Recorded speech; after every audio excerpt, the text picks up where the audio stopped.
1966. Jean-Marc Andrieux a 16 ans et il veut devenir prêtre. Après 7 mois de probatoire, il prend conscience que la religion n'est pas sa vocation, mais qu'avoir un enfant devient sa priorité. 1970. Jean-Marc a 20 ans quand le disque d'une tronçonneuse explose et lui emporte la main gauche.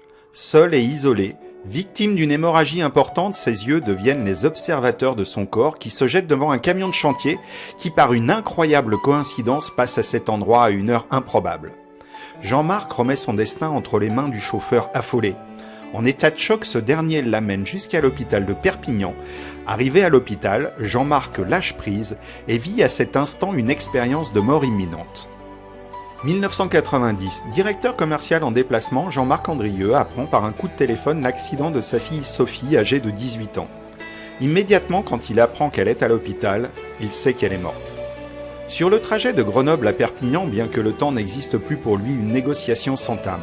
« Donnez-moi une demi-heure avec elle et je vous donne tout ce que je possède. » Les obsèques de Sophie sont grandioses car Sophie était une élève brillante de l'école de Sorèze, école créée par les Chartreux au XIXe siècle, semi-militaire, semi-religieuse, d'où sont sortis nombre de grands noms de la République.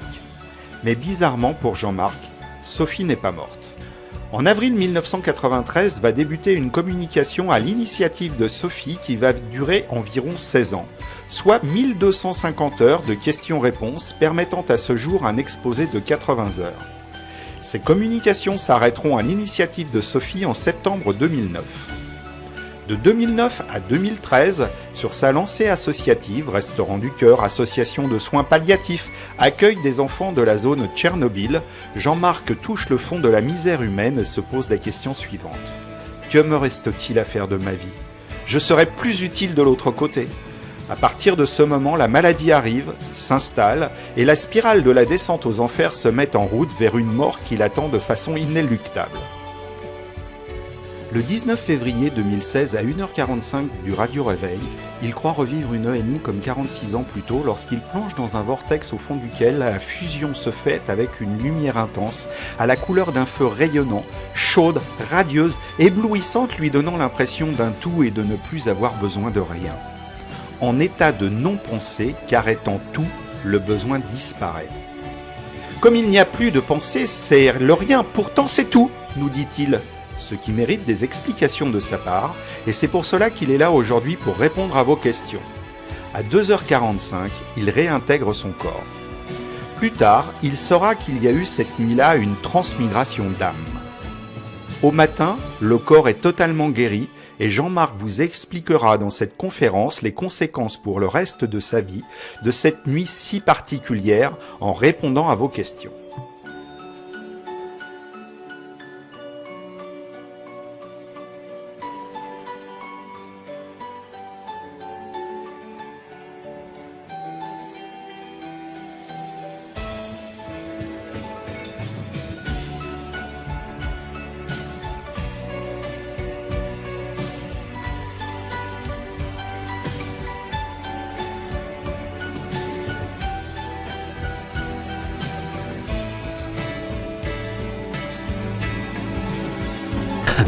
Bonjour.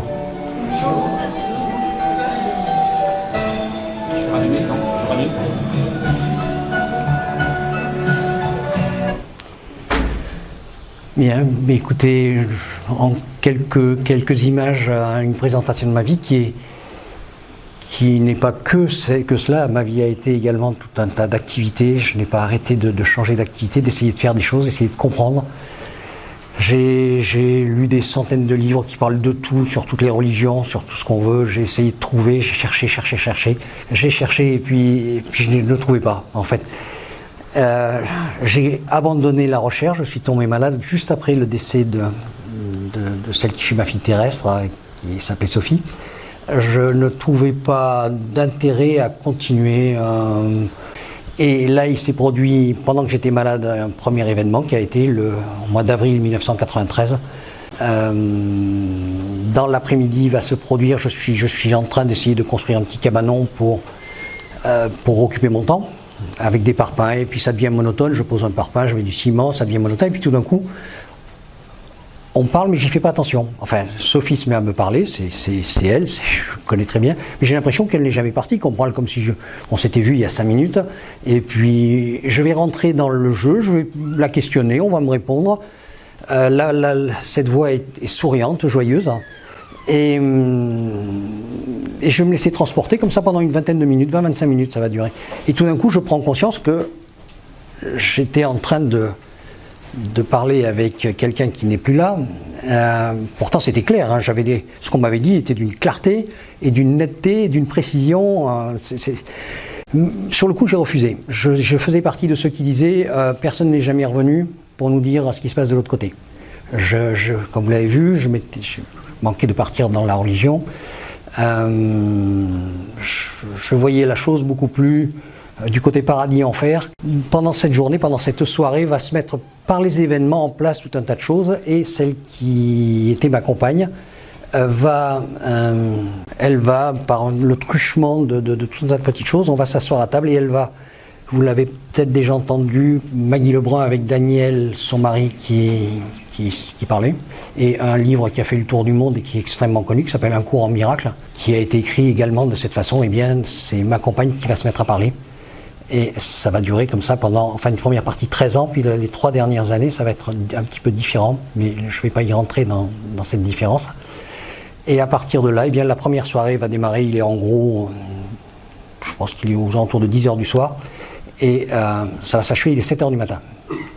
Ma vie, là, a changé de direction. Je ne suis plus malade, hein. J'étais malade, dépression, et là, tout a été modifié. J'ai des millions de questions en tête. Je vais aller me coucher et on m'a dit que pendant la première semaine, ça sera possible d'avoir une communication, comme elle disait, tous les soirs. Mais quand je vais avoir dormi, je vais aller au lit. Ma compagne ne se rappelle de rien. C'est un petit peu donc, comme dans un cours en miracle et comme pour Daniel également. Elle n'a pas la souvenance de quoi que ce soit. Et je vais donc me coucher. Par contre, quand je vais me réveiller, je sais pas, il est 1h de l'après-midi, midi, 1h de l'après-midi, j'ai l'impression que j'ai rêvé. Je n'y crois pas. Et je demande donc à ma compagne elle me dit effectivement si elle est fatiguée, etc. Non, pas outre mesure. Elle se pose pas beaucoup de questions. Elle s'est jamais posé beaucoup de questions. Et donc, je vais lui dire, écoute, on recommence ce soir, puisque je vais lui expliquer très rapidement ce qui s'est passé. Et je lui dis, il faut que je recommence ce soir, et elle va s'y prêter. Et elle va s'y prêter comme ça tous les soirs pendant toute la première semaine. Il y aura 2 à 3 heures tous les soirs. Et on va fixer à un moment donné une chose, c'est qu'on va me demander de ne rien écrire pendant 3 ans. Et on me dira que ça sera jusqu'à la fin de ma vie, mais que ça sera à partir de là que le vendredi. Et que ça sera à 9h précises. Et je devrais, moi, préparer mes questions. On répondra à mes questions. Et dans un premier temps, ce n'est que mes questions. Pas autre chose que mes questions. On répond très, très, très, très clairement à mes questions. Je sais aujourd'hui que tout ce qu'on m'a dit là, puisque maintenant je l'ai pu le vérifier avec les années, ça se passe quand même en 1993, cette première communication. Aujourd'hui, ce que j'ai en 1993 apparaît, je vois des choses qui apparaissent aujourd'hui que j'ai depuis 1996-97, dont le changement de monde dont vous avez entendu parler, qu'on parlera dans la deuxième partie. Cette première partie, alors je vais donc terminer. En 2009, à l'initiative de Sophie, donc les communications vont s'arrêter. Elle va me dire un soir, écoute, tu en sais assez maintenant pour poursuivre ton chemin. Et je lui dis, mais tu m'as dit que c'était toujours? Pas de réponse. On m'a dit ça, et ça a été coupé. Je suis à l'origine de la création d'une association qui s'appelle l'Association de soins palliatifs, qui est l'ASP. J'étais trésorier des Restos du Cœur, je m'occupais des enfants également de la zone de Tchernobyl pour les faire venir en vacances en France. Vous avez certainement entendu parler de ça. Et puis au bout d'un moment, je me suis dit, mais tu n'as plus rien à... Je voyais, franchement, je voyais cette planète dans un tel chaos, c'est le mot. Je voyais pas très bien ce que je pouvais faire. Je m'étais aperçu que je ne pouvais sauver personne. Ça, j'avais compris. Chacun se sauve lui-même, je vais le dire aujourd'hui. Tout ce que je fais là, c'est simplement étancher votre soif. Je trouve que le mot est pas mal. Vous donnez à boire, Jésus en a parlé à la femme au puits, si vous avez entendu parler, je te donnerai l'eau qui étanchera ta soif définitivement, a-t-il dit. Et tout le monde, nous vivons une époque où il y a cette grande soif de savoir, cette soif de comprendre. Et évidemment cette soif d'essayer de sauver l'autre. On retrouve ça un petit peu partout aujourd'hui. Si on ouvre YouTube et qu'on regarde un petit peu dedans, on va s'apercevoir que c'est innombrable, toute cette tentative d'aide. Je peux vous le dire pour l'avoir vécu. Je vais tomber malade parce que je ne vois plus d'intérêt. Là, cette fois-là, je me suis dit, pourtant je sais immensément de choses, j'ai essayé d'expliquer tout cela aux gens. Qu'est-ce qui se passe quand on décède? Leur expliqué la mort. La mort n'est rien, je l'ai vécu en tant que NDE, mais je sais aujourd'hui que la NDE n'est que, on en parlera également tout à l'heure, n'est qu'une petite vision. La lumière, on y va dedans en fait, hein. Et ça ne se passe pas à l'extérieur, ça se passe à l'intérieur. Tout le monde croit qu'on est là, mais en fait on est là. Et ce que je vais donc dire ici, c'est que là j'abandonne et le corps va lâcher. Aujourd'hui, beaucoup d'entre vous le savent, pour moi c'est une certitude, 100% des maladies sont psychosomatiques. Tout est créé par notre pensée et notre résistance. Notre âme a une direction, le mental, on y viendra, c'est autre chose, notre ego ou notre esprit a une autre envie qui l'arrange, mais qui n'arrange pas l'âme. Évidemment, il y a une résistance, et cette résistance crée les douleurs. Le Bouddha l'avait dit, la vie est souffrance, mais c'est la souffrance comme un enfant qui nous corrige. Sans elle, c'est malheureux à dire, mais nous ne changerions pas. Elle est là, elle est notre feu rouge, souvent, pour nous dire attention, là ça va plus. De toute façon, l'âme est toujours gagnante. On va s'en apercevoir parce que je vais tomber malade, très sérieusement malade. Hein. J'ai un début de cancer de la prostate, j'ai une arthrose qui s'est quasi généralisée. Je ne peux pas soulever une pelle de sable, je peux pas faire 10 pas. Et le comble va être que je vais attraper le syndrome de la langue de feu, c'est la langue qui brûle au contact des dents. Et là, les médecins vont rien trouver de mieux que me donner des antipsychotiques. Ça va m'effondrer. Je suis littéralement écroulé. Je ne peux plus faire 10-15 mètres pour aller manger de mon lit jusqu'à une table. J'ai du mal. Je n'ai plus d'appétit, je n'ai plus rien, j'attends de partir. Voilà, cette fois-là, je me suis dit, c'est fini. Tout le monde m'abandonne autour de moi. C'est le fameux abandon dont on parlera tout à l'heure de la nuit noire de l'âme, dont vous avez certainement entendu parler, puisque c'est celui-ci qui nous raccroche à tout, la peur d'être abandonné. Eh bien, cet abandon, je vais le vivre parce que je ne suis devenu quelqu'un de pas du tout intéressant, je ne m'intéresse plus à personne, je ne pense qu'à une chose, c'est partir.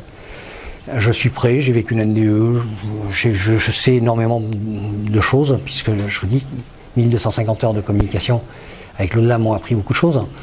Et je sais ce qu'il y a à faire de l'autre côté, je sais, mon frère aîné qui avait 30 ans est décédé juste 1 an avant ma fille, je sais par elle ce qu'il y fait, je sais ce qu'elle fait elle s'occupe de la planète Terre, et je dis j'ai envie de travailler avec vous, voilà. Là il va se passer une chose un soir, alors que j'attends depuis 2-3 jours, je me dis ça y est, je sens que c'est en train de partir, je le sens. Je vais plonger comme vous l'avez vu, là tout d'un coup je vais sortir de moi, j'ai l'impression que c'est une NDE, et puis tout d'un coup, c'est une fraction de seconde, il n'y a même pas de temps, je vais me retrouver, je suis la lumière, je suis moi-même la lumière, je suis le tout, mais quand je dis le tout, ça ne veut pas dire les arbres, ça veut dire je suis la conscience du tout. Seulement la conscience du tout, aujourd'hui, avec le recul, et en ayant étudié ces 7 heures, enfin ça a duré 1 heure, je me suis aperçu que c'est la non-pensée. Ce que cherchent les gens, les personnes qui méditent aujourd'hui, c'est la paix de la non-pensée. Eh bien en fait, on pourrait dire que le divin qui est 100% tolérance et 100% patience, qui s'est partagé lui-même pour vivre l'expérience de la création et de l'idée première qu'il a eue, eh bien la paix totale est qu'il est et la non-pensée. Et cette non-pensée est totale liberté, totale beauté, je dirais. J'ai essayé d'y mettre des mots, en fait, on n'a pas de mots pour y mettre réellement dessus. Totale beauté, totale... Quand on dit je suis le tout, je suis la lumière, cette lumière, je suis une lumière qui est légèrement, qui est or, lumière or, mais ma préoccupation n'est pas la grandeur de jusqu'où elle va, j'en sais rien, de toute façon elle est tout. Et en même temps elle est rien. Et aujourd'hui je peux faire cette bascule entre ce qu'on appelle l'instant présent, le hors-temps, le je n'existe pas et j'existe. Et c'est le parcours de chacun ici-bas, de passer dans qui je ne suis pas, qui je suis. C'est notre, quelqu'un l'a dit également, un Américain qui s'appelle Neil Donald Walsh l'a dit à plusieurs reprises, je suis là-dessus 100% d'accord avec lui. En fait, tout ce que nous faisons, c'est explorer qui nous ne sommes pas pour changer de conscience et avec la nouvelle conscience se dire voyons encore qui je ne suis pas et petit à petit, sans arrêt se diriger vers un nouveau qui je suis. En fait, tous les matins, tous les soirs, un nouveau qui je suis avec une nouvelle expérience et quelques gifles que nous avons nous avons pris au passage dans la journée. Tout ça parce qu'on résiste.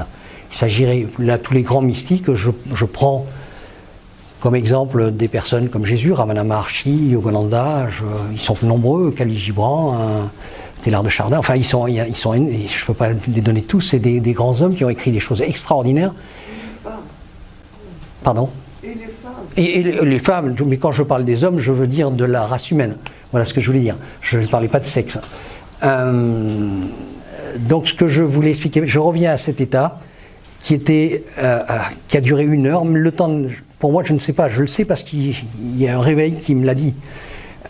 Sinon c'est une fraction de seconde et en même temps c'est éternel, je ne peux pas le dire. Ce que je voulais, sur cet état, j'en parlerai peu. Ni de la loi, je vais en parler. Je saurai ce qui m'est arrivé que plus tard, parce que je n'ai pas compris ce qui m'est arrivé. Je ne sais pas. Je vais l'apprendre 1 an plus tard. On appelle ça le hasard, mais en fait le hasard n'existe pas. Je vais le trouver sur quelqu'un qui m'offre un livre et je ne voulais plus lire. Et pourtant, je vais ouvrir ce livre à la page qui parle, dit-on. Et là-dessus, je vais tomber pile sur la page où cet homme explique que ça s'appelle la fusion au cœur de l'être. Ensuite, je vais m'intéresser à certains mystiques, comme je viens de le dire, Ramana Maharshi, etc. Jésus, le Père en vous fait les choses, a dit Jésus, Ramana Maharshi qui explique tout le long de sa vie Samadhi, puisque ça a été un petit peu son but. Eh bien, ce que j'ai vécu, c'est cela. Ça peut s'appeler la fusion au cœur de l'être, ça s'appelait Samadhi. Je sais aujourd'hui que cela, je ne l'ai vécu que pour expliquer le reste de la vie, pas l'état de Samadhi. C'est pas lui qui a de l'importance. Tout le monde le vit et nous allons le voir tout à l'heure entre deux vies. 100% de tout le monde va vivre la jonction au cœur de l'être ou la fusion au cœur de l'être. On voulait à un moment et on en parlera. On va expliquer comment ça se passe quand on décède tout à l'heure dans la première partie. Et la deuxième partie, on expliquera ce qui a été notre trajectoire dans ce qu'on peut appeler un cycle de vie. Peu de personnes en tiennent compte aujourd'hui. Pourtant, tous les grands mystiques nous ont parlé de réincarnation, mais personne ne tient compte. Tout le monde veut, dans cette vie, réaliser la totalité. Tout est extrêmement juste. Il n'y a pas de raison qu'il y ait un petit noir en Afrique dans un désert qui meurt de faim et qu'il y ait de l'autre côté une personne qui soit milliardaire. Et puis d'un autre côté, dans une vie, on est tous pauvres, tous riches, tous le méchant, tous le gentil, tous le... personnellement, je connais quelques-unes de mes anciennes vies. J'ai été collecteur d'impôts, j'ai coupé la main des gens et comme vous l'avez vu tout à l'heure, la mienne est tombée par terre également et on m'a dit « t'as de la chance parce qu'on te l'a greffé ». Voilà. Donc je remercie la personne qui me l'a greffé et le grand-père de cette dame que j'ai rencontrée l'année dernière. Je l'ai cherché pendant toute ma vie, depuis l'âge de 20 ans et j'ai pu avoir de ses nouvelles l'année dernière. Voilà. Je remercie cet homme, au passage. Il est de l'autre côté, merci. De l'autre côté qui n'est pas là, l'autre côté est ici, on en parlera tout à l'heure, mais on a l'habitude de dire de l'autre côté là-haut. Pour terminer donc ce bref exposé sur ma petite personne, nous allons donc dans cette première partie... Oui, ce qui va se passer à ce niveau-là, c'est que le lendemain matin, je ne sais même plus que j'étais malade, je ne sais plus. Ça ne vient même pas à l'idée que j'ai pu être dans un lit en train d'attendre la mort. J'ai mon corps qui s'est totalement rétabli. J'ai une vue qui est devenue, j'ai 10 sur 10 aux yeux. Tout s'est transformé. Je n'ai plus rien. Je n'ai plus d'arthrose. Je peux faire tout ce que je veux. Depuis, il y a 2 personnes qui me connaissent qui sont ici de Perpignan. C'est là-bas que j'habite et que je recevrai toutes les personnes qui désireront venir. Je veux dire, c'est gratuit. Hein. Il n'y a aucun paiement chez moi. Tout est totalement gratuit. Et il y a beaucoup de monde qui vient me voir. Et ces personnes donc l'ont vu, je passe mon temps à profiter justement de la force que j'ai retrouvée. À un moment donné, j'ai eu l'impression que j'étais la totalité de toutes les forces. C'est très prétentieux ce que je vais vous dire là, mais c'est ainsi. Juste après ce fameux lendemain, je me suis retrouvé connecté à tout ce que l'arbre, au soleil. J'étais à une fenêtre, j'ai vu le soleil, c'était mon copain, c'est mon frère. On n'était qu'un tous les deux. Et puis, mais c'était lui, hein, j'étais moi, mais on n'était qu'un.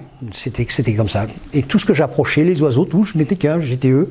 Et une personne qui a un ordinateur a pu arriver à me mettre ça pour que je puisse l'expliquer. Nous allons tout à l'heure le voir. Il a fait un très très bon travail. Je vous l'expliquerai grâce à tout cela, comment ça se passe quand on décède, comment ça se passe quand on retrouve les plans de conscience, comment ça se passe quand on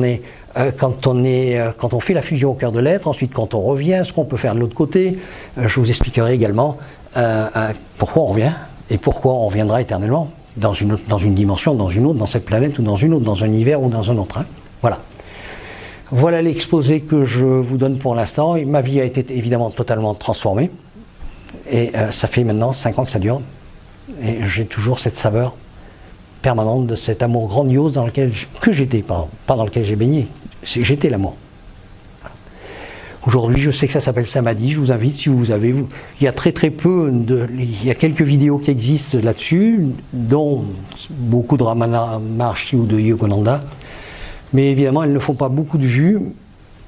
Ce que je dois rajouter, ça sera la deuxième partie le titre de la conférence, du sommeil à l'éveil, l'éveil au réveil, et je dirais même de l'éveil à la reconnexion ou à la réalisation de qui nous sommes. Voilà le terme exact qu'il faut employer. Aujourd'hui, on emploie l'éveil, le réveil. L'éveil n'est pas le réveil. L'éveil est déjà c'est des prises de conscience qui sont successives. La réalisation, ce n'est pas samadhi. La réalisation est une reconnexion. Entre les deux, il s'est passé ce genre de choses qui n'étaient pas samadhi. J'ai du mal à l'expliquer parce que les deux se sont passés très proches l'un de l'autre. Et j'ai eu du mal à attribuer ce qui était à un côté et ce qui était à l'autre côté. Disons que ce qu'on appelle la réalisation et la reconnexion, c'est la conscience de toutes les vies qui remonte à nous-mêmes. Pour l'instant, vous n'êtes venus qu'avec ici-bas, nous ne sommes là qu'avec une toute petite partie de la conscience que nous avons acquis. Personnellement, j'ai eu 311 vies. Voilà. C'est très peu, c'est pas beaucoup, hein. Je vous annonce que c'est peu. Hein. À moins de 220, 230, c'est très compliqué. Je ne sais pas si des personnes sont au courant de ce genre de choses. Un monsieur qui s'appelait Edgar Cayce. Cayce, oui, si. Je vais peut-être boire un peu parce que je sens que j'ai la bouche sèche. Ce monsieur Cayce, comme vous dites, a expliqué que lui, il en était à 930, mais c'est ce qu'on peut appeler un maître. C'est une personne qui est revenue X fois sur la planète pour apporter son enseignement, ses connaissances. Mais le Bouddha avait dit, quand on y avait posé la question, il avait dit on peut revenir 1500 fois. Je crois que c'est le chiffre, il me semble, si je ne me trompe pas, j'en suis pas certain, mais c'était 1000 ou 1500 fois. On a le choix d'avancer à la vitesse que l'on veut. Il n'y a pas d'obligation, d'interdiction, on a toute l'éternité. Hein. Si on veut rester dans une dimension ou dans un plan de conscience, hein, c'est plutôt comme ça qu'il faut l'appeler, pendant 50 vies, ou 100 ou 1000 vies, ou 10 000 vies, eh bien on le fait.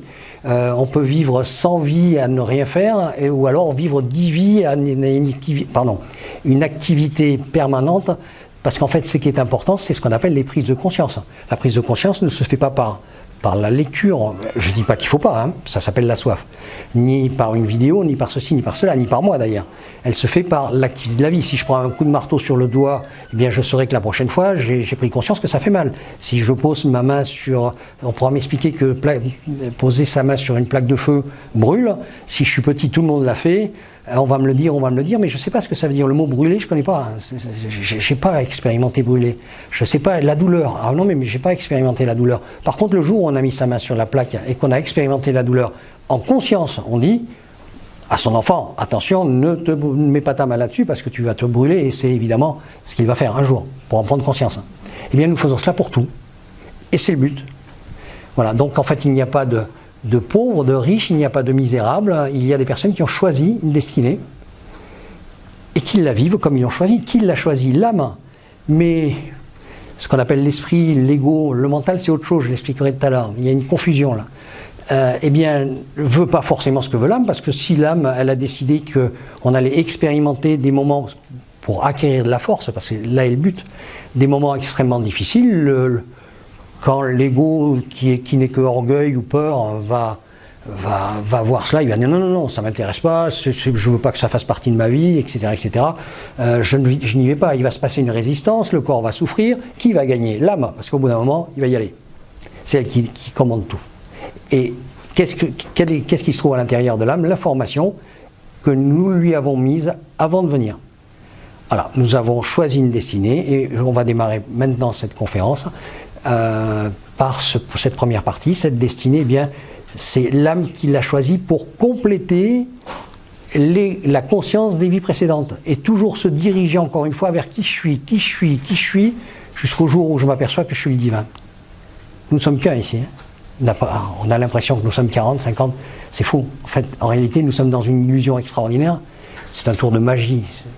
monumental, mais il n'y en a qu'un ici. C'est le divin qui vit au travers de chacun de nous l'expérience de la création.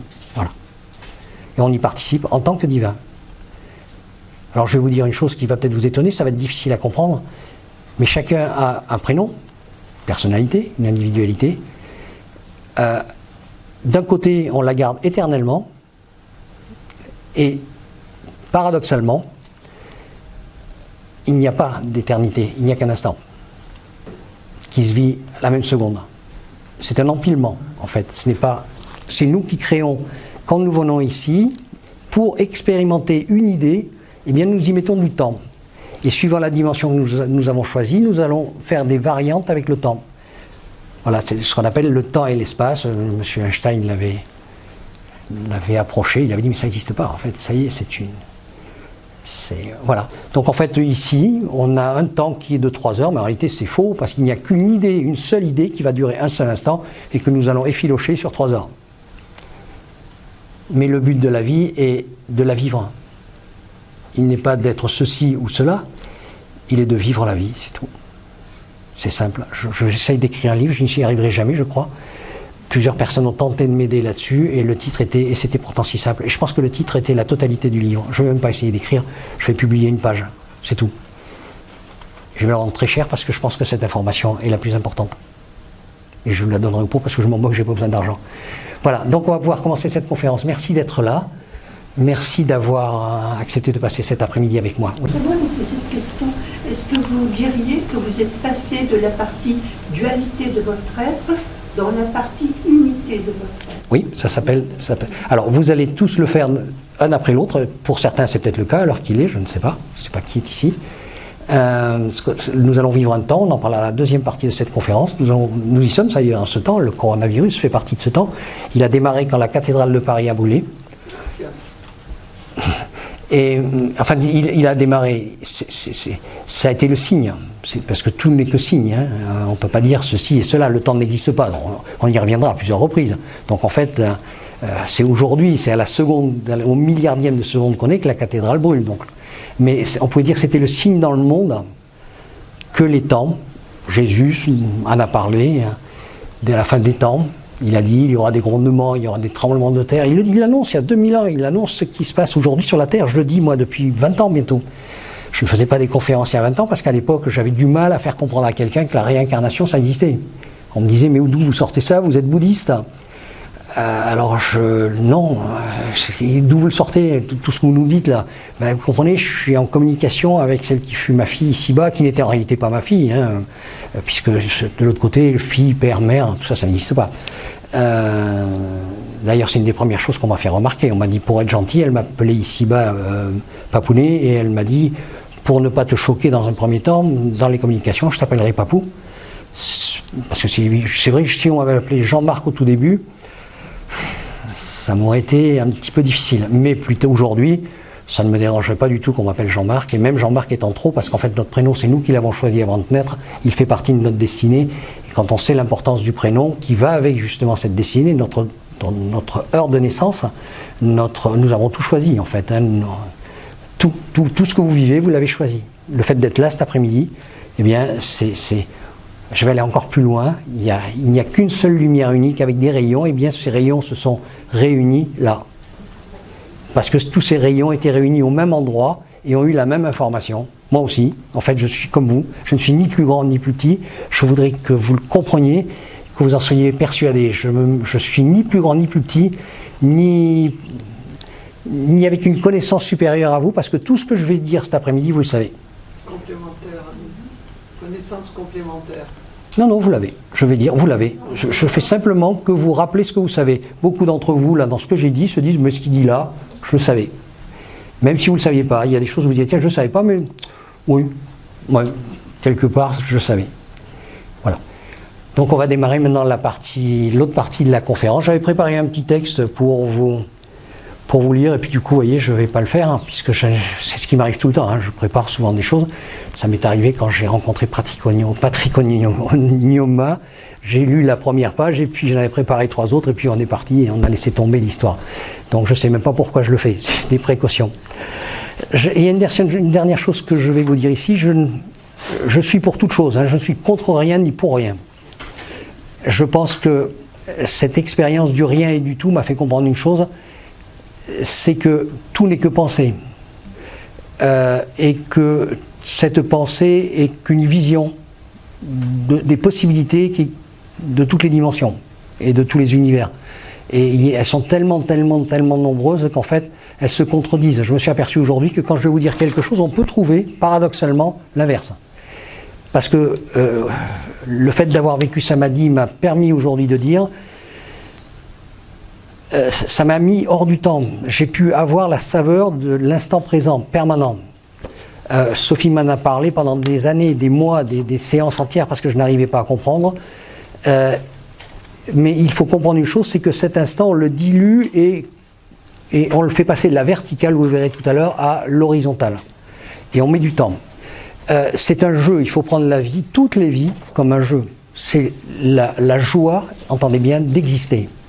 Qu'est-ce que nous avons à trouver? Je le dis tous les 6 mois, je posais la même question à Sophie, j'avais posé 100 questions, 1000 questions, j'avais toujours pas compris, et je viens maintenant 10 mois ce soir. Le but c'est quoi? Et c'était irrémédiable, chaque fois c'était le bonheur. Bon, d'accord, mais alors pourquoi il y a des gens là qui sont en train de mourir de faim? Pourquoi ceci, pourquoi cela? Et je repartais pour 6 mois avec mes montagnes de questions, parce que je voulais sauver le monde. Je me suis aperçu qu'il n'y avait personne à sauver, puisque tout le monde est le divin, je ne vois pas comment je pourrais... Une partie, c'est vrai, mais la partie est une. Alors, il faut le prendre du côté partie, puisque là, on a l'impression qu'on est séparés, qu'on est indépendant, mais d'un autre côté, c'est faux, c'est une illusion, et ça, tous les grands mystiques nous l'ont expliqué. En fait, on est une unité, on est une lumière et des rayons, et nous sommes chacun de ces rayons. Et nous sommes sans arrêt connectés à la lumière, et nous avons toutes les connaissances de la lumière. Toutes. Voilà. Et le but, c'est de se dire, je ne sais pas qui je suis. On le trouve dans la Bible, c'est la chute de Lucifer.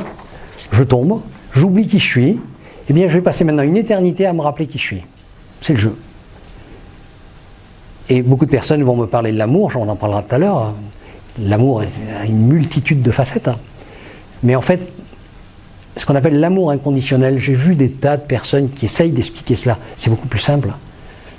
C'est 100% patience, 100% tolérance. Voilà. C'est l'état divin. C'est l'état où j'étais. Samadhi, c'est la non-pensée. À partir du moment où je ne pense plus, toute pensée, quand on a compris que chaque pensée est un jugement. Aujourd'hui, je vois des tas de personnes qui, oui, lui, juge, l'autre là-bas aussi, ici, machin. Mais là, en ce moment, vous jugez que la lumière est allumée, vous jugez que le sol est marron, vous jugez que vous êtes assis, on ne fait que ça. Toute pensée est un jugement, 100%. Il n'y a pas autre chose que du jugement. Parce qu'on a besoin sans arrêt de refléter. Tout nous sert de miroir, on l'expliquera tout à l'heure sur des petits croquis, vous allez voir. On fréquente des personnes un temps parce que c'est notre miroir, on change de personne parce qu'on a changé nous-mêmes. En fait, c'est nous qui changeons et qui nous orientons suivant ce que nous changeons. Voilà. Donc j'ai pris ce petit papier, je le mettrai à votre disposition, j'en ai que quelques-unes. Pour les gens que ça peut intéresser, je ne dis pas vous devez faire ceci ou cela. Le libre arbitre pour moi, nous l'expliquerons tout à l'heure quand nous sommes hors du corps et quand nous choisissons une destinée, mais ici-bas nous vivons la destinée. Notre libre arbitre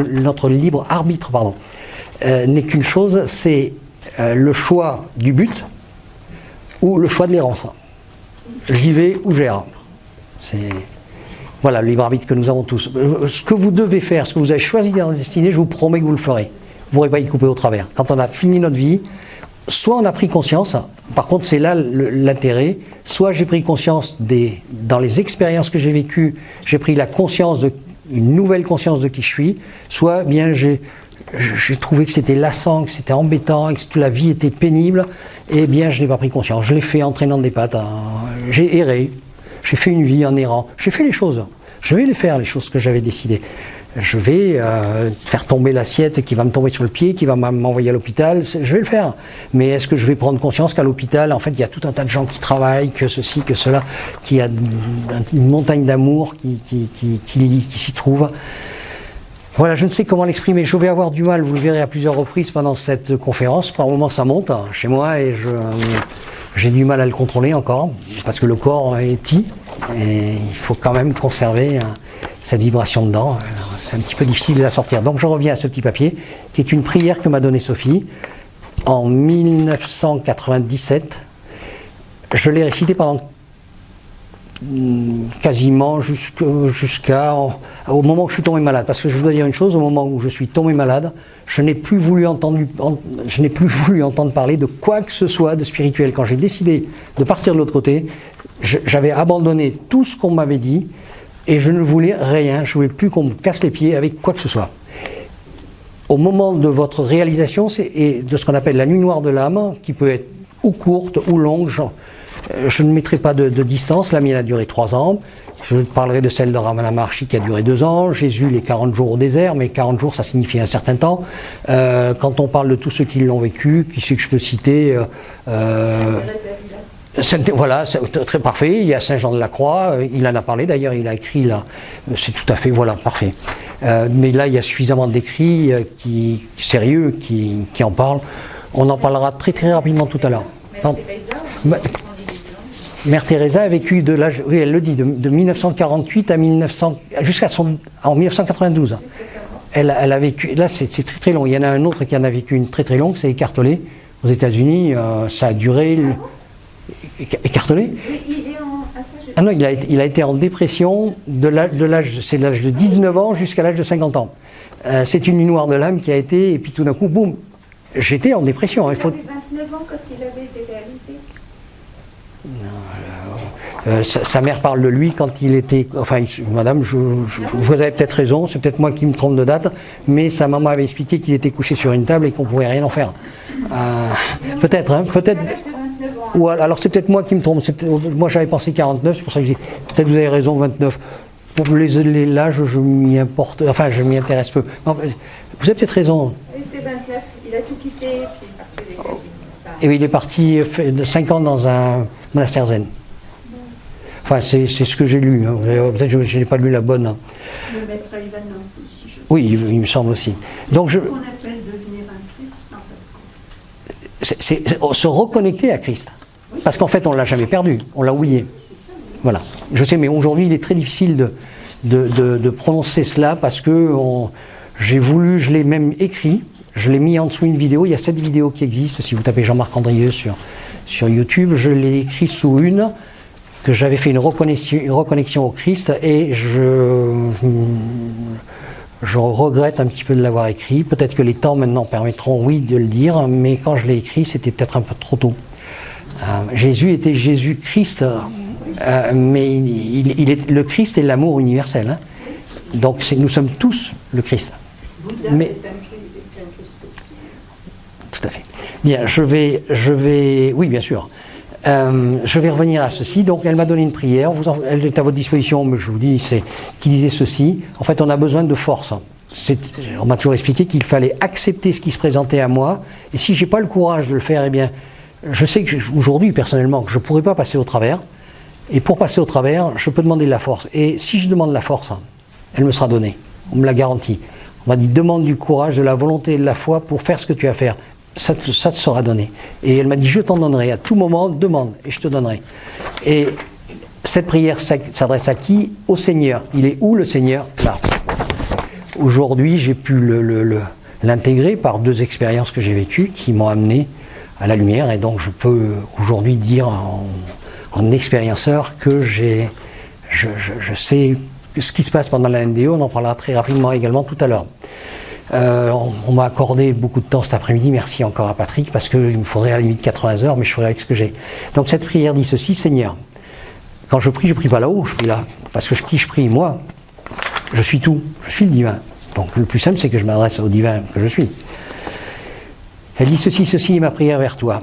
Frappe à la racine cette ladrerie dans mon cœur. Alors je ne savais pas trop ce que ça voulait dire, c'est une ladrerie, c'est une léproserie. Donne-moi de rendre mon amour abondant. Là, c'est très simple. Donne-moi la force, au Seigneur, on s'adresse toujours. Donne-moi la force de supporter mes peines comme mes joies.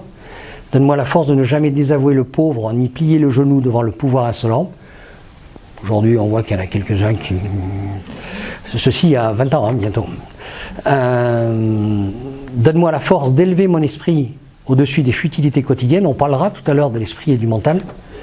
Donne-moi la force de soumettre ma force, ma pensée, ou ma volonté égotique, à ta volonté avec amour. Je la recommence celle-ci. Donne-moi la force de soumettre ma force à ta volonté avec amour. Tout le monde connaît notre Père qui dit que ta volonté soit faite.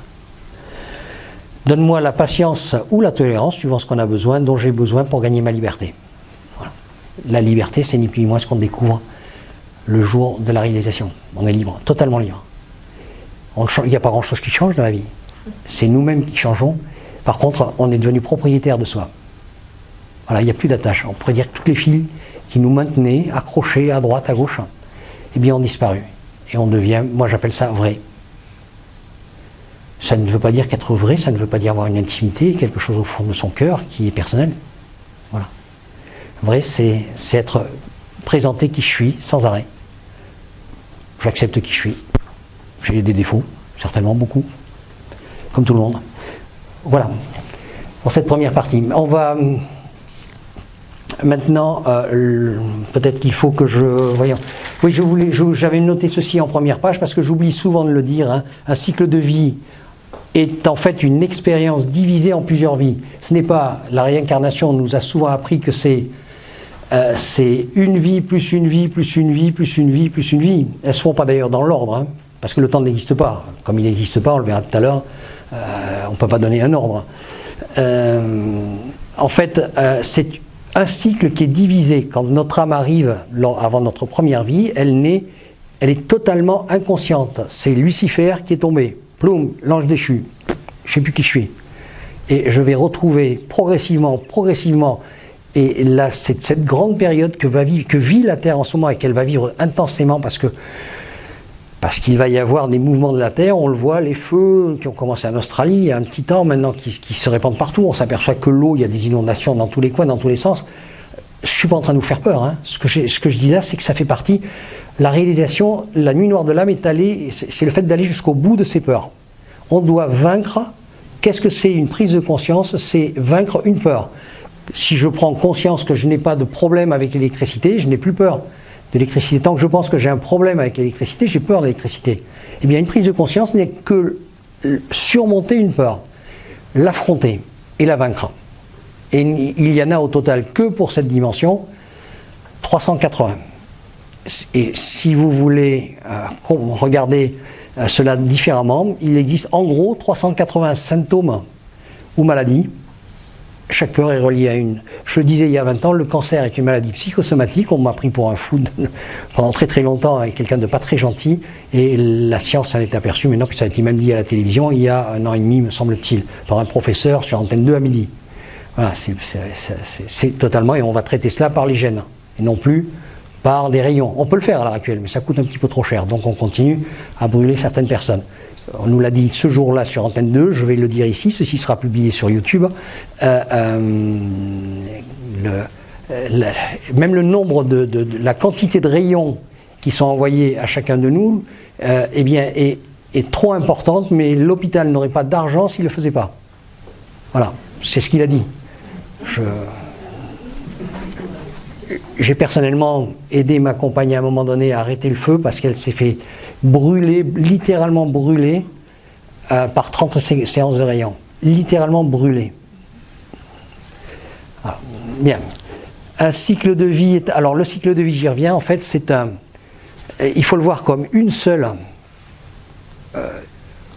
le mot vie n'est pas bon, c'est comme une expérience qui me permet d'aller de je ne sais plus qui je suis, j'ai retrouvé qui je suis. La réalisation, c'est la conscience que je suis le divin. Aujourd'hui, ça va être très prétentieux ce que je vous dis, mais je suis le divin, j'en suis totalement conscient. Mais je suis et en même temps le divin, et en même temps Jean-Marc. Mon prénom ne me va pas bien, je voudrais me faire appeler Gémini, mais bon, en attendant, je suis avec. On pourrait appeler les vies des étapes. Je préfère le mot étape au mot vie. Parce qu'en fait, Sophie m'avait dit une chose, souvent je m'appuierai sur elle. Elle m'avait dit à un moment donné qu'il faudra que j'arrête de faire cela. Mais ça m'est pratique. Souvent, elle m'avait dit pour toi, pour que tu comprennes, pour moi, ta vie où je suis, c'est un être de lumière.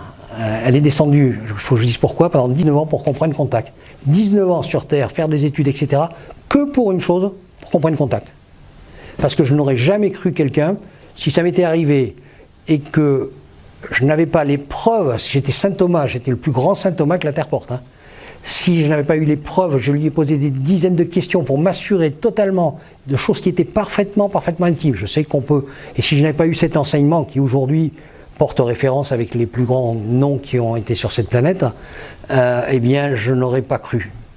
Et elle m'a dit, ta vie, pour moi, le temps n'existe pas, elle parle du royaume. C'est comme un éclair pour toi, pour que tu vois ta vie, vois l'éclair, et bien toutes les informations de ta vie sont dans cet éclair. Quand elle me donne des informations sur mes vies précédentes, etc., c'était pas ce que j'avais fait qui avait de l'importance, c'est la conscience que j'avais pris. Et j'ai pas fait que de belles choses, j'ai fait certaines choses qui étaient un peu mieux. Mais c'est pas toujours dans le sauveur de l'humanité que se trouve la prise de conscience. La prise de conscience se trouve également dans le petit... Je vais en parler humblement de ce petit enfant qui est dans le Sahara et qu'on laisse mourir de soif et de faim alors qu'on est en train de piquer le monde entier avec des vaccins qui coûtent une fortune et qui vont engraisser des milliards, des sociétés à coups de milliards. Je ne suis pas ni pour ni contre le vaccin. Hein. Je suis ni pour ni contre. Je trouve que ça devrait être, à la limite, si on était pour, alors les sociétés qui ont trouvé ce genre de choses, on leur paye ce que ça coûte et puis voilà, fabriquer. Là, vous devenez des sauveurs. Pour l'instant, ce n'est pas le cas. Voilà ce que je voulais dire pour les vaccins. Donc je reviens à cette espèce d'éclair. Imaginez votre vie, imaginez un éclair et toutes les informations se trouvent dans cet éclair. Eh bien, on va l'étirer, on va en faire 40, 50, 60 ans, 100 ans, enfin, tant qu'on veut. Voilà. Et quand on est de l'autre côté, vous verrez cela comme un éclair. Enfin, comme un éclair. Vous verrez, vous l'étendrez pour regarder ce qui se passe dans la vie de quelqu'un, il faut prendre l'éclair et l'étirer. L'âme contient les informations et la conscience à récupérer en plusieurs étapes. Oui, en fait, nous avons, quand Lucifer tombe, la totalité de la conscience du divin y est dedans, et nous allons passer à ce moment-là l'éternité. On pourrait dire que c'est comme un geyser, une lumière geyser qui sans arrêt, il y en a qui appellent ça la source. Je préfère le mot lumière parce que je l'ai vécu et j'étais loin d'être une source, j'étais plutôt la lumière et le feu. Je reprends une phrase de Jésus dans laquelle il disait, il parlait au nom du Père. Beaucoup de gens ne savent pas que Jésus parlait au nom du Père. Il avait une conscience telle de sa divinité que les phrases qu'il disait, il le disait en tant que divin. Et il va dire, quand je reviendrai, je ne vous baptiserai pas par l'eau, je vous baptiserai par le feu. Ici, nous avons une personne qui est en théologie, qui peut peut-être c'est bien ça, je ne me suis pas trompé dans ce que j'ai dit. C'est ça, merci. Voilà, donc en fait on vient récupérer la conscience qui est la totale conscience divine. Eh bien on va passer une éternité à la récupérer.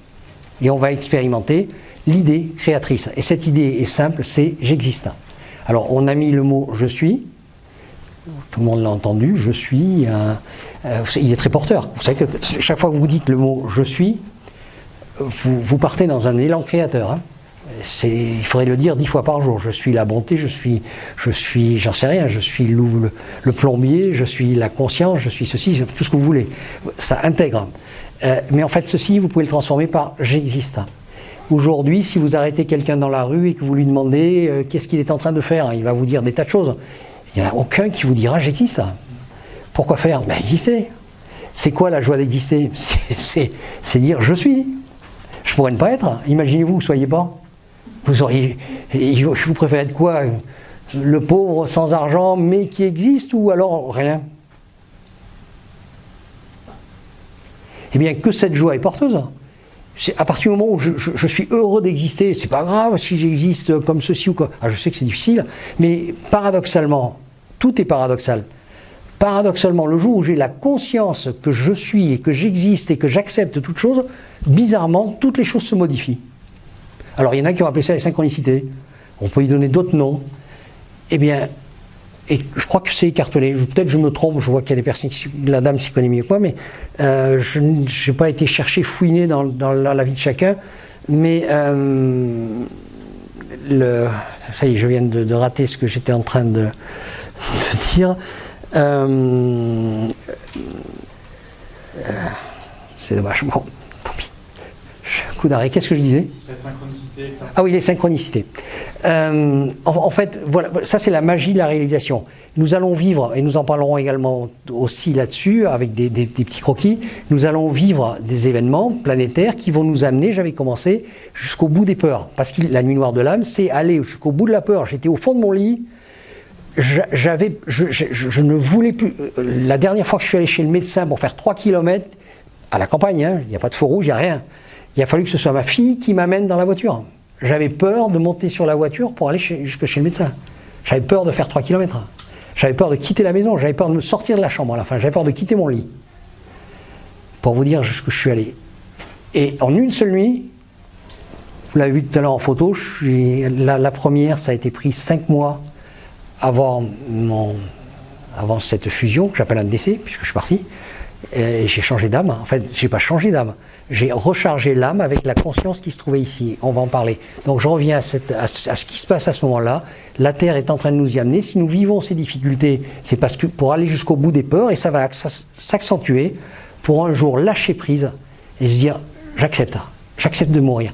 La réalisation, et on pourrait appeler ça la résurrection. Il va falloir que je recharge la totalité des consciences des vies précédentes qui vont remonter, s'intégrer dans ce qu'on appelle le corps astral qui envoie des informations en permanence et qui va me donner cette fameuse conscience de je suis. C'est l'addition de toutes les consciences que j'ai fait pendant, personnellement, 311 vies. Pour vous, j'en sais rien, 200, 500, je ne sais pas. La seule chose que je sais, c'est que si vous êtes là, je pense qu'il y en a quand même quelques-unes derrière. Hein. Je ne sais pas combien, mais il y en a. C'est certain.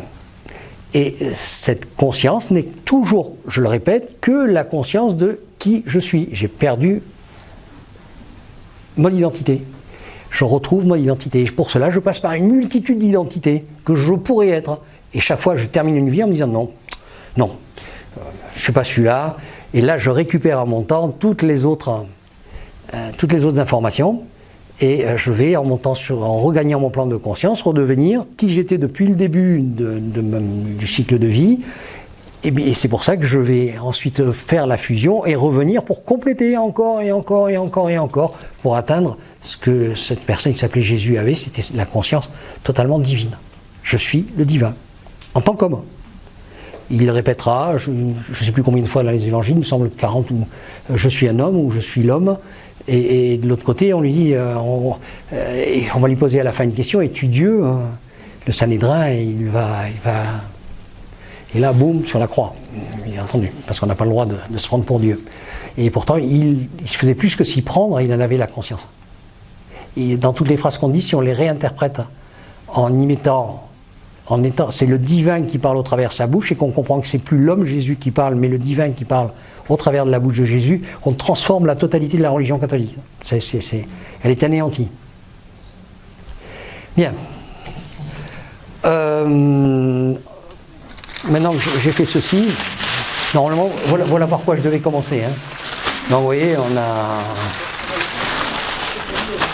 j'avais mon petit discours que je ne ferai pas. Je l'ai recommencé 6 fois, juste pour mon petit discours. Et en fait, ça se passe toujours comme ça. Je devrais le savoir. Donc en fait, je ne sais pas quelle heure il est, on a déjà pris... Un quart d'heure avant les questions. Un quart d'heure avant les questions. Bon, alors allons-y. Envoyez le... Attendez, un instant. Oh là là. On ne peut pas faire l'entracte 10 minutes plus tard, parce que là, je ne vais pas y... Et on repoussera après. Je crois que je vous lâcherai. Quand vous êtes fatigué, vous me le dites, j'arrête. Hein, sinon, je peux continuer jusqu'à demain matin. La conscience du 1, le réveil, réalité, crise par la prise de conscience de qui je ne suis pas, ça c'est ce que je viens de vous expliquer. Vers qui je suis, c'est le cycle de vie, c'est la conscience. Nous ferons un petit aparté sur la conscience, parce que je pense que la conscience est quelque chose qui est très très mal compris. En fait, nous ne sommes là que pour prendre conscience de la conscience que nous sommes. En réalité, le divin n'est que la totalité de toutes les consciences existantes dans tous les univers, dans toutes les actions, dans tout ce qu'on veut. C'est l'idée créatrice. C'est l'esprit divin et le créateur, et l'âme, je vais le préciser ici, c'est l'intelligence.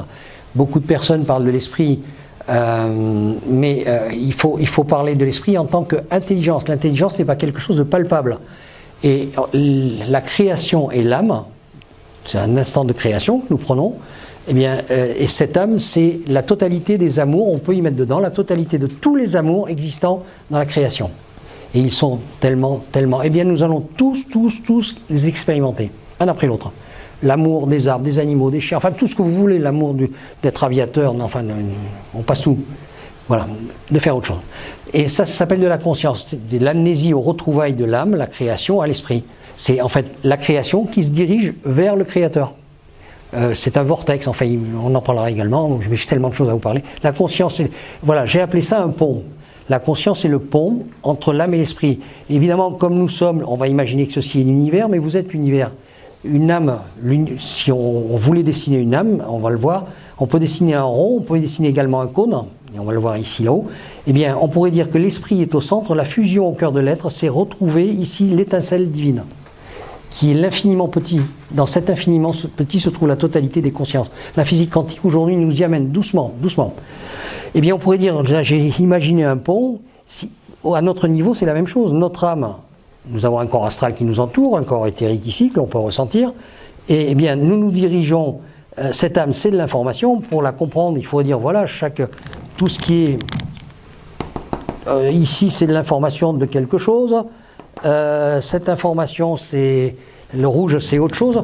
Et les bouddhistes, ne sachant pas comment le dessiner, ne connaissant pas encore la physique quantique, avaient mis des corps les uns par-dessus les autres. Mais en fait, ils sont les uns dans les autres.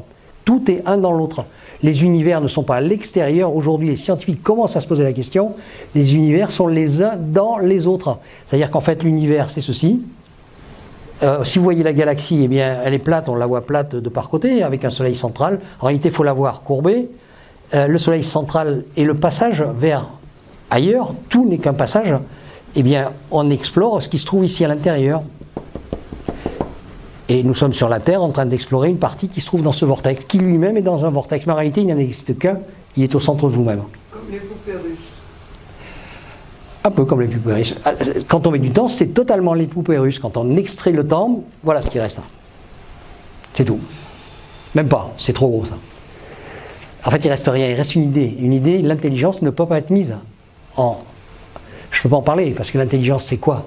Je vais dessiner quoi pour dessiner l'intelligence? Je ne peux pas la dessiner. C'est l'esprit divin, c'est le créateur. Ce n'est que l'intelligence. C'est la lumière. Oui, mais l'intelligence a créé par l'explosion. Je l'ai vu, on le vit quand on vit samadhi. C'est la joie d'être. C'est comme je dis, j'explose de joie.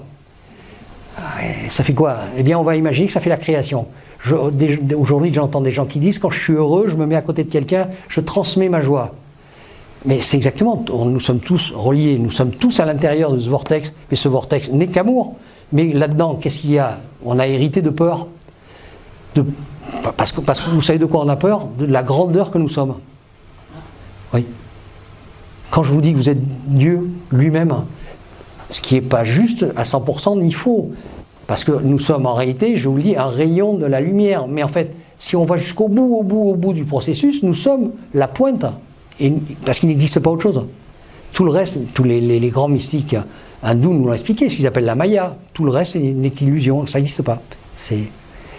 Là, en ce moment, j'ai l'illusion que je suis Jean-Marc en train d'expliquer des choses à des gens qui savent tout. Hein. Je vous promets qu'au fond de vous-même, vous l'avez. Seulement pour l'instant, c'est pas encore remonté dans cette vie, ou peut-être vous l'avez vécu dans une autre, c'est-à-dire que peut-être dans une autre, vous étiez moi là en train de faire Je sais que quand je parle comme ça embrouille les choses. On dit, oups là, de quoi il parle? Mais aujourd'hui, c'est très compliqué pour moi de parler, parce que quand on a vécu l'instant... Alors tout le monde, j'entends les gens parler ici qui disent, oui, il faut vivre l'instant présent. Oui, c'est bien, c'est-à-dire se positionner maintenant, pas penser trop à demain, on est un peu obligé quand même. Tout dépend à quel point on en est. Si on a la conscience de la puissance que nous sommes, demain je m'en moque.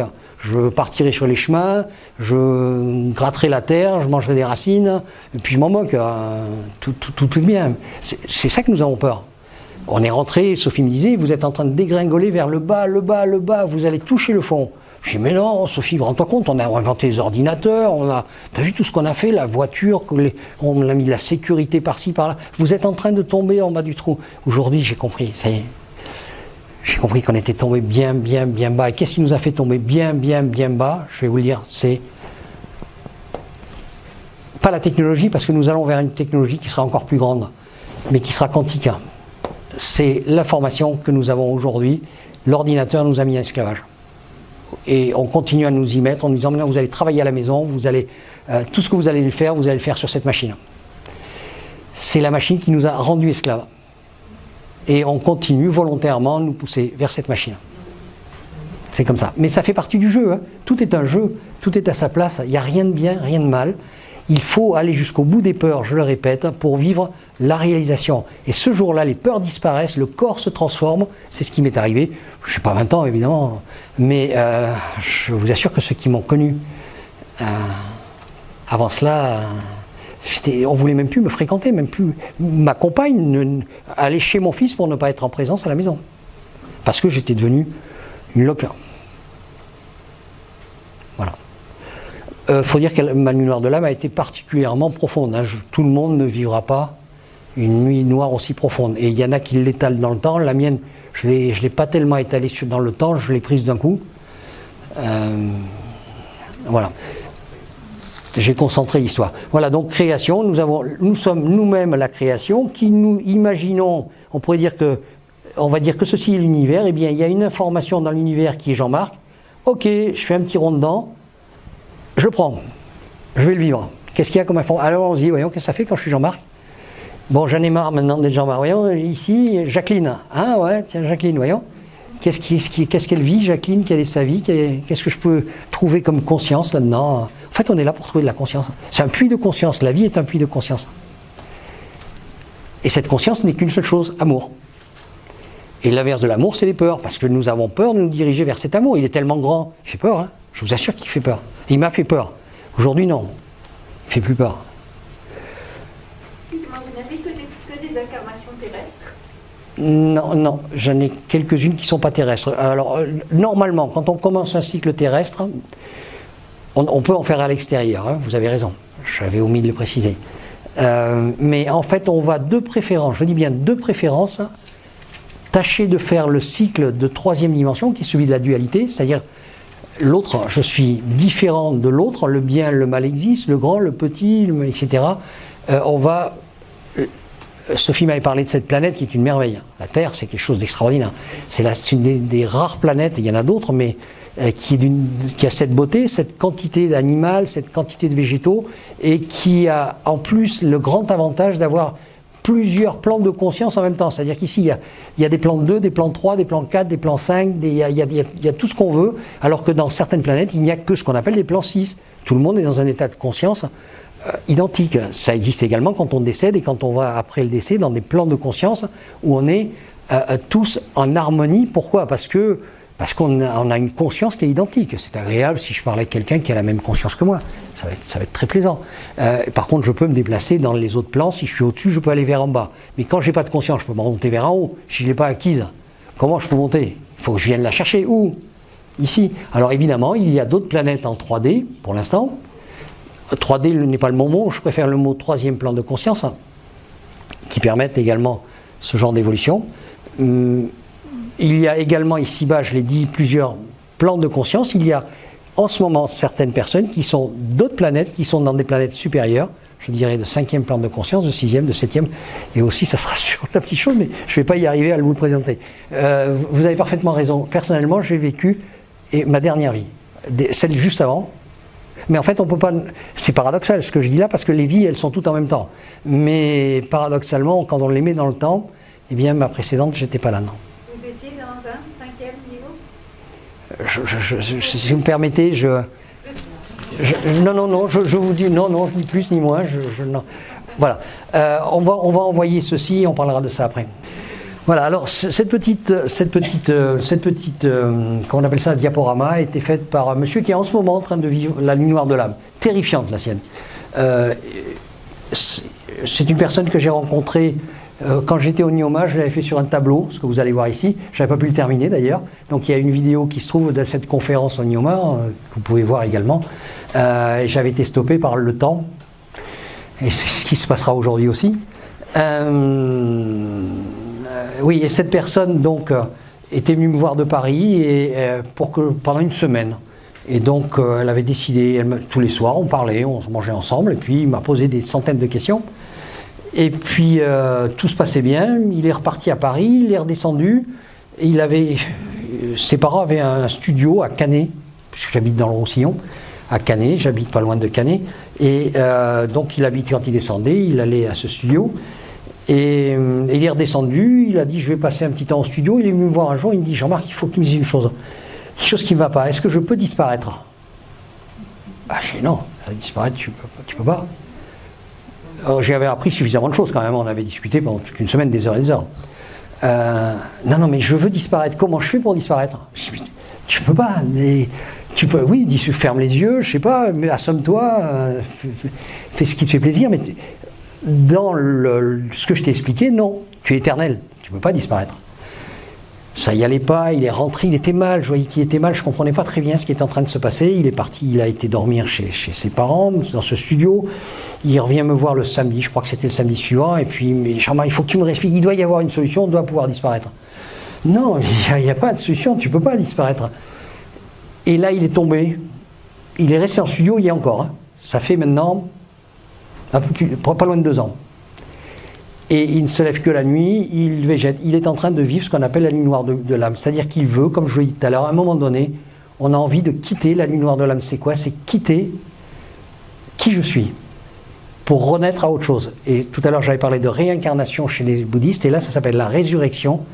Ce que l'on revit à ce moment-là, quand toute la conscience remonte, ça s'appelle ressusciter. À qui? À soi-même. Beaucoup de gens ont parlé de la résurrection du corps. C'est aussi la résurrection du corps, puisque je l'ai vécu personnellement, mon corps s'est trouvé transformé. Je sais aujourd'hui, et on le sait scientifiquement, que le génome se transforme. Et je vous dis aujourd'hui, vous avez choisi vos parents, tous, parce que le génome de vos parents contenait telle et telle peur qui vous a rangé dans votre destinée, pour les affronter. Parce qu'on doit aller au-delà de la peur, jusqu'au jour où il n'y a plus de peur. Voilà, je n'ai pas peur. On parlait du saut hier, du saut à l'élastique, c'est un petit peu la même chose. On nous dit on va sauter, vous allez être rattrapé par un élastique. Non, si, à la limite d'un jour on pousse, vas-y.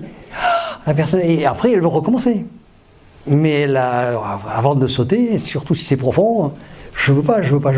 Et un jour, eh bien, ça va pousser. Voilà. Donc ici, c'est la personne qui a fait ça, donc qui est en train de vivre cette nuit noire de l'âme. J'attends avec impatience qu'il en sorte. Hein.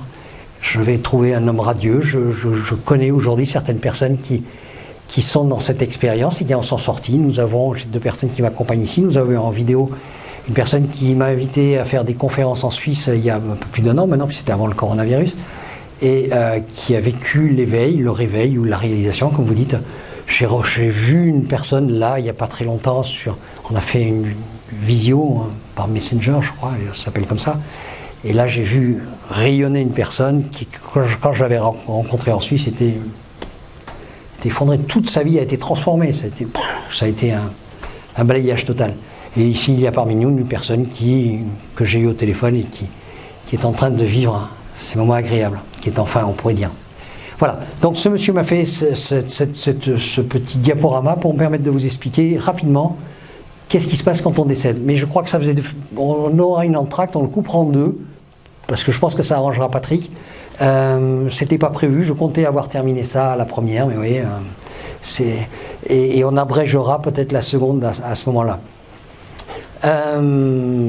En fait, la peur elle est là. Si je vous ai parlé de ce monsieur, c'est parce que la peur que nous avons, inconsciente, c'est la peur de disparaître. Et pourquoi nous avons peur, pourquoi nous nous raccrochons aux peurs principales, qui est la peur de l'abandon. Parce que si je suis abandonné, j'ai plus de protection. Si j'ai pas de famille, j'ai pas de protection. Si j'ai pas de mari, d'enfants pour me succéder, qu'est-ce que je vais devenir? Je vais disparaître. Si j'ai pas de en réalité, tout ça, c'est une construction, c'est une forteresse qu'on se fait autour de soi, et on se met au milieu. Et c'est toujours ce fameux rond qu'on avait là-haut, et je me mets au centre. Et je suis protégé. Il y a une peur qui est. C'est pour ça que j'ai peur d'être abandonné, parce que si on m'abandonne, je suis seul devant cette réalité. Elle est foudroyante. Hein.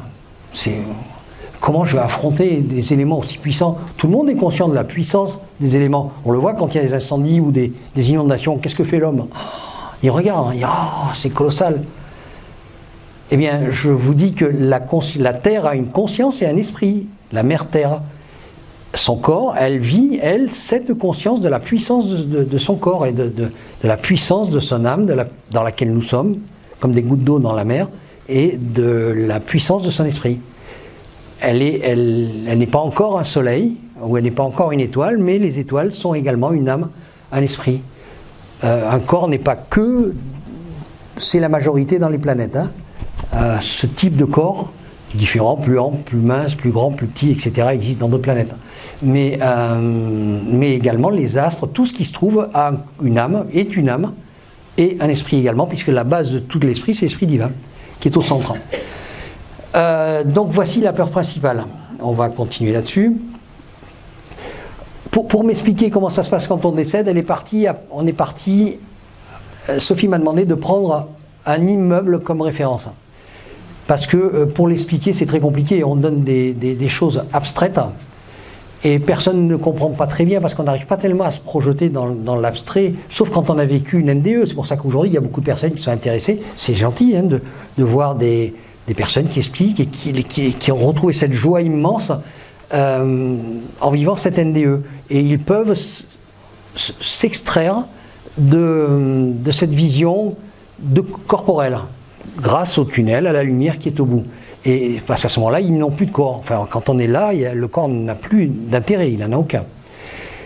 J'ai réuni à Perpignan, dès que le livre de Raymond Maudy est sorti, La vie après la vie, qui a été une explosion planétaire, qui a permis d'accepter, parce que moi, personne n'avait accepté ma NDE jusqu'à la sortie de ce livre.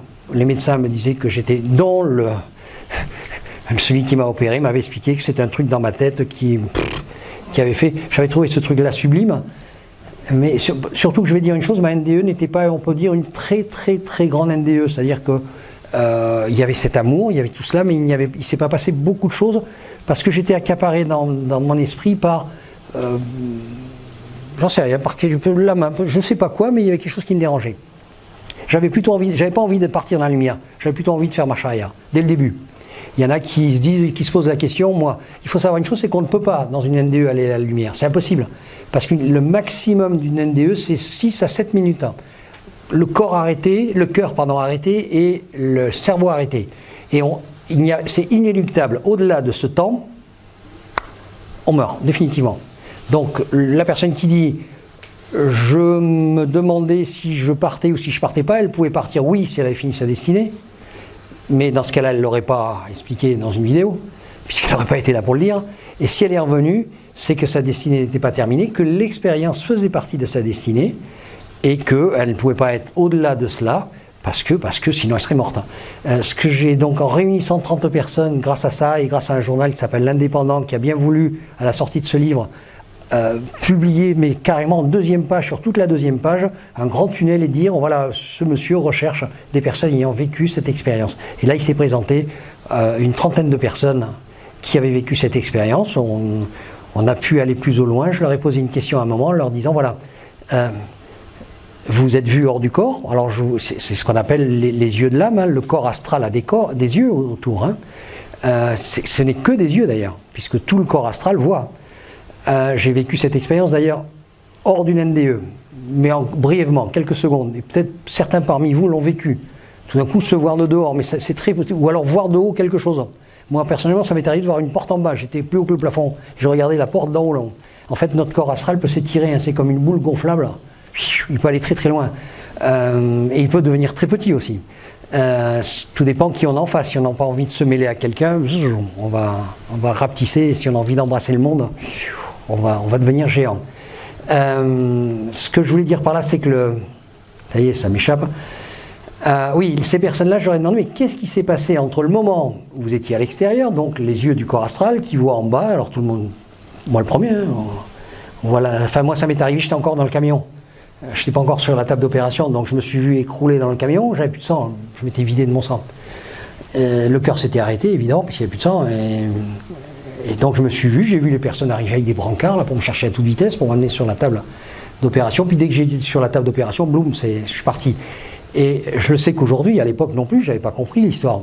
Je le sais parce qu'on me l'a expliqué, évidemment, et puis ce que j'ai vécu, ça m'a dit, qui m'a donné une autre vision des choses. En fait, on se voit de l'extérieur, c'est-à-dire du corps astral, et pour cela, il faut que je prenne Je vais prendre un petit foulard pour vous faire comprendre que j'ai amené, qui va vous permettre de voir cela. J'ai récupéré ça, vous allez comprendre. Je vais vous faire un tour de passe-passe. En fait, d'accord. J'ai perdu mon micro. Voilà. Donc, on se voit de l'extérieur et les personnes, je leur ai dit, mais qu'est-ce qui se passe? Qu'est-ce qui s'est passé entre le moment où vous êtes à l'extérieur en train de vous regarder et le moment où vous étiez dans le tunnel? Vous savez, j'ai vu 30 personnes.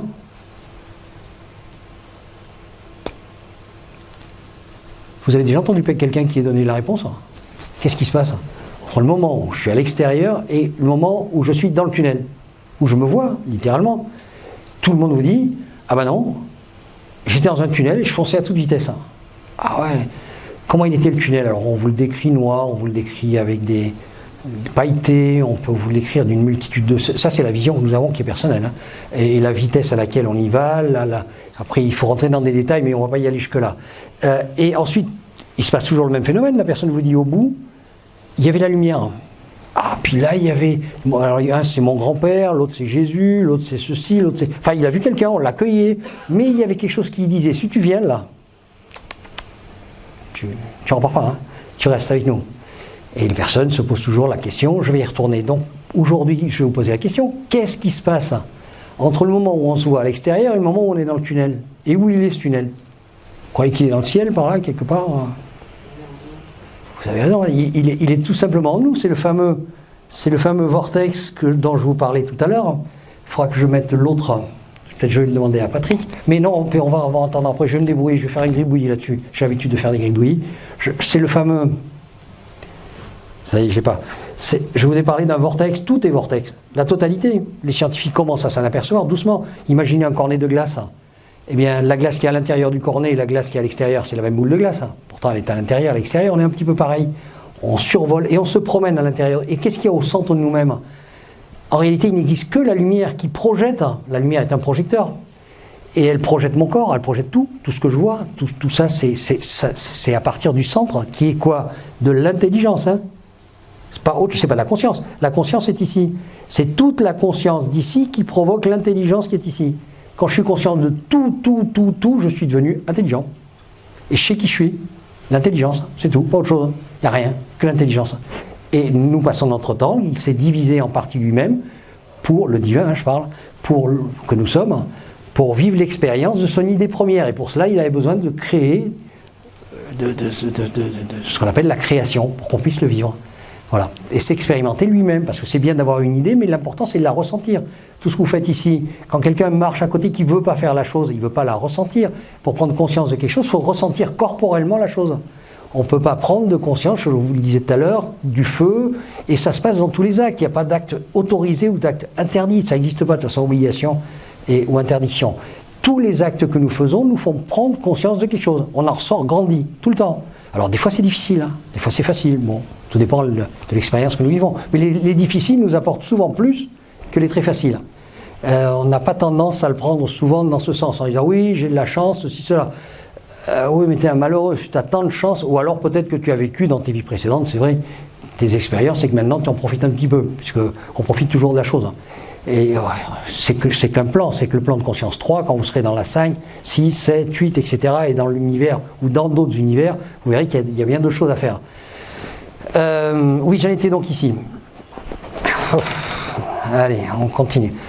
Donc pour me l'expliquer, on est parti à partir, je vais m'arrêter peut-être, dans 10 minutes je m'arrêterai, à partir d'un immeuble, et on m'a dit, tu prends la terre, on le verra un petit peu plus loin, on imagine une salle des pas perdus, hein, c'est des routes qui se croisillonnent, là, c'est l'errance, on pourrait appeler ça l'errance, et en haut, le haut astral, et pour cela on a imaginé une porte, et on va avancer sur cette porte, la porte d'un immeuble. Alors cette porte, pour définir qui elle est, eh bien on va dire que c'est la lumière qui est au centre de nous-mêmes. Voilà, on se dirige vers cette lumière. On va passer au suivant. Donc on va partir à partir du corps astral. Le corps astral, c'est quoi? Ça, on le sait aujourd'hui scientifiquement. Les mystiques nous l'ont toujours dit, c'est la Maya, que nous disent les physiciens quantiques. Ils nous disent c'est une information. Qu'est-ce que l'univers? eh bien, si c'est une information qui vibre, en vibrant, c'est comme les pales d'un ventilateur, quand ils se mettent à vibrer très vite, il devient plein. Quand il est à l'arrêt, on peut passer le doigt au travers, et puis quand il tourne, non. C'est la rapidité de vibration. Là, ça tourne, mais on peut imaginer un haricot qui vibrerait à 10 000 pulsations, eh bien, on aurait l'impression que tout est plein. Et pourtant, la physique quantique nous l'apprend, tout est partout en même temps, mais nos yeux ne voient que 24 images secondes, et ils sont aveugles, et on croit que c'est une réalité. Il y a un mur, si ce mur, on le regarde au rayon, avec des rayons, on monte en rayon en fréquence, eh bien, il va devenir transparent. Quand on est décédé, comme c'est plus corporel, la vibration a baissé, il n'y a plus de vibration de corps lourde et lente, eh bien, je passe au travers de mur qui, lui, en réalité, il est vide. C'est le vide qui passe à travers du vide, je vous l'ai dit tout à l'heure. Le réel, c'est tout. Et tout, c'est rien en même temps. Je sais que c'est compliqué. Souvent, je vais très vite en conférence. Si vous étiez près de moi, on passerait peut-être une après-midi entière déjà à expliquer cela. Eh bien, ici, donc, quand on parle de la Terre est il l'a fait ici, est une vibration, une onde qui devient matière. À la base, c'est ceci, c'est une onde. C'est la lumière qui se met à onduler. Imaginez cette lumière qui envoie sur l'écran, elle est droite, eh bien, je vais imaginer qu'elle ondule, et à force d'onduler, elle va se matérialiser. Et elle va créer, alors là, il ne faut pas prendre de la physique, elle va donner ce qu'on appelle des protons. Et puis ensuite, plus on va rentrer dans le temps, plus elle va se coaguler, le proton va faire l'assemblage, ce qu'on appelle le proton, neutrons, électrons et photons, qui vont faire coaguler des cellules qui elles-mêmes vont s'assembler et vont faire un corps humain, vont faire le mur, vont faire tout ce que vous voyez ici. Voilà. Tout à la base est la même chose. C'est une onde. Alors si je vais là, c'est pour essayer de vous faire... Alors il me dit, mais pourquoi il nous explique ce genre de choses? C'est pour essayer de vous faire déraper, c'est-à-dire vous sortir, pour le reste de l'explication, de la matérialité. J'essaye, je ne sais pas si je vais y arriver. Donc en fait, un corps, quand on regarde un corps, un oiseau et tout, c'est la même chose. Je l'ai vécu, quand je me suis retrouvé, j'étais accroché, j'étais l'arbre, j'étais le soleil, j'étais tout. Pourtant, j'étais individuel. Pourquoi? Parce que j'ai décidé ici de mettre un petit tour autour de moi et de me dire ça c'est à moi, pour cette vie. Voilà, c'est moi. L'oiseau, il est lui là. Mais en réalité, c'est une onde dans laquelle tout le monde se trouve. L'arbre, c'est pour ça que des personnes nous disent mais j'étais l'arbre, j'étais ci, cela. Vous verrez des vidéos qui existent de personnes qui sont retrouvées accrochées à tout. Et, pas la lumière, bon, on n'en trouve pas beaucoup, mais parce que là c'est ça m'a dit, mais à tout ce qui nous entoure. C'est une union, on peut dire, de l'âme. Il faut toujours séparer la partie âme de la partie esprit. Et un jour, je ne sais pas quand, mais j'ai une conférence en Corse qui va durer 4 jours. Là-bas, je pense que je pourrais rentrer dans ce qu'est l'esprit. C'est mal compris, c'est ce qui gêne. Tout le monde nous parle d'âme, mais jamais de centre de l'âme, qui est l'intelligence et qui est l'esprit. Et en fait, nous naviguons dans cet esprit. Alors nous avons un esprit humain qui a chuté, qui ne sait plus qui il est, qui se dirige vers qui il est. C'est un thermomètre. Voilà, donc il faut à partir de cette base qui est la Terre est une vibration dans laquelle j'ai mis une entité. L'arbre aussi, il a une âme mais il n'a pas d'esprit, c'est-à-dire que l'âme n'a pas de lumière à l'intérieur de lui. Il fait partie de la projection. Et il est là pour nous apporter, évidemment, des sources. C'est quoi la matière? C'est de la conscience. La matière est de la conscience. Quand vous mangez des haricots, vous mangez de la conscience, qui aide le corps. Mais votre corps, on le verra tout à l'heure, n'est pas à 100% de la conscience et la totalité ne va pas rester ici-bas. Voilà, donc on peut imaginer la Terre ici. Alors il y a un monsieur qui s'appelait Teilhard de Chardin, qui a appelé ça la noosphère. Si je vous invite à lire cet homme, vous regardez sur Wikipédia qui il est. Vous allez voir, c'était pas n'importe qui. Qu'il avait trouvé de grandes choses. Eh bien, on peut imaginer la Terre comme un corps qui, comme nous, est entouré d'un... je pourrais me servir de ça, c'est vrai que maintenant j'ai des trucs modernes et je m'en sers pas. Voyons si j'appuie sur ce bouton. Ah oui, oui, voilà. On peut imaginer ici, je vous empêche de voir, la Terre qui est un corps, comme le vôtre, comme le mien. De toute façon, notre corps est fait à partir des éléments qui se trouvent dans la Terre. C'est les mêmes cellules. Entouré d'un corps astral dont je vous ai parlé. Tout à l'heure, je vous ai dit la mer, on peut l'imaginer comme une mer. Et nous sommes, vous voyez, comme ici, des gouttes d'eau qui nous servons des expériences possibles sur la Terre, qui sont en information contenue dans le corps astral. Eh bien, nous allons choisir, nous allons faire un petit rond autour et dire, voilà, là j'ai pris Jean-Marc, et je vais voir ce que ça fait. Et pour ceux qui ont entendu des messages mariales, etc., on nous dit toujours, je ne peux en perdre aucun. Voilà. Ceux qui ont entendu des messages de Marie, on entend toujours « je ne peux en perdre aucun ». Je suis votre mère à tous. Bien entendu, elle ne peut en perdre aucun parce que notre âme fait également partie de la terre. Donc non, c'est un petit peu difficile. C'est pour ça que tout à l'heure, quand on m'a posé dans la vie précédente où j'étais avant, ça demande une explication pour comprendre pourquoi, qu'est-ce qui est devenu mon âme. En fin de parcours, on le verra ici, je l'ai écrit dessus. Sophie, un des derniers messages qu'elle m'a donné, celui-là, vous allez voir qu'il nous assoit quand même. Hein. Vous allez le voir.